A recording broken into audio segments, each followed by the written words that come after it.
Parce qu'on sait que le produit Chrysler, il n'y a pas de secret pour toi, parce que tu as passé ta vie à travailler chez un concessionnaire Chrysler dans la région de Sherbrooke, si je me souviens bien. Oui, j'ai fait les deux concessionnaires à Sherbrooke. Martin Motosale et NV-Cloutier. NV-Cloutier, sans les nommer, ces deux-là. On peut les nommer, il y en a un qui est décédé maintenant, qui n'existe plus, Ouais. Martin Motosale.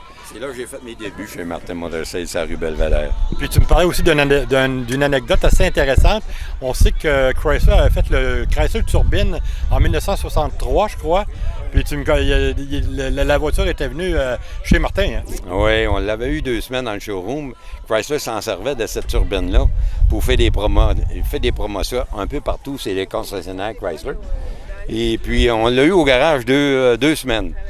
Et puis, le gérant de district de chez Chrysler, il a décidé d'aller dans un autre concessionnaire à Québec. Puis quand je le connaissais un petit peu de vue, le gérant de district, j'ai dit... J'étais sur le mécanique dans ces années-là. J'étais pas dans la vente encore. Et puis j'ai dit, occupe-toi pas de ça. J'ai dit, moi, tout te sortir ça d'ici. Moi, te l'installer dehors et puis prêt à embarquer dans le camion.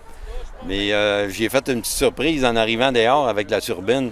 J'ai pris la rue Belvedere, j'ai monté J'ai été l'essayer, je ne pouvais pas m'en empêcher d'aller l'essayer. Je présume que oui, puis le son devait être assez particulier, étant donné que c'est un moteur à turbine. C'est une turbine. C'est comme un jet, finalement? Exactement comme un jet.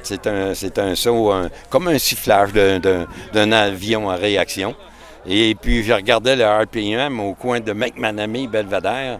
Lorsque j'ai parti à la lumière de circulation, je l'ai écrasé un petit peu, là, puis ça a monté à 32 000 tours. Ah! Pas 3200. Non, 32 000. T'en parles, j'en ai la chair de poule parce que j'ai pas connu le modèle, mais je l'ai vu dans des revues, dans des choses comme ça.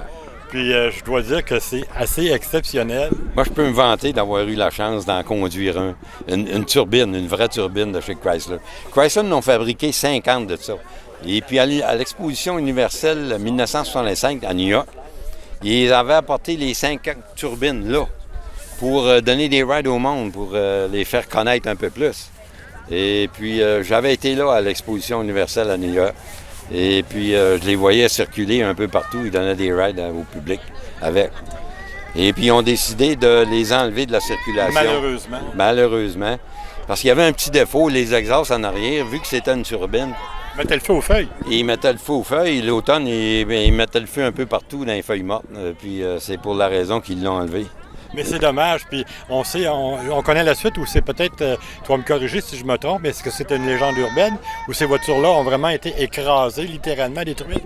Oui, ils ont écrasé 47. Il y en a 3 qui ont réussi à échapper au désastre, là.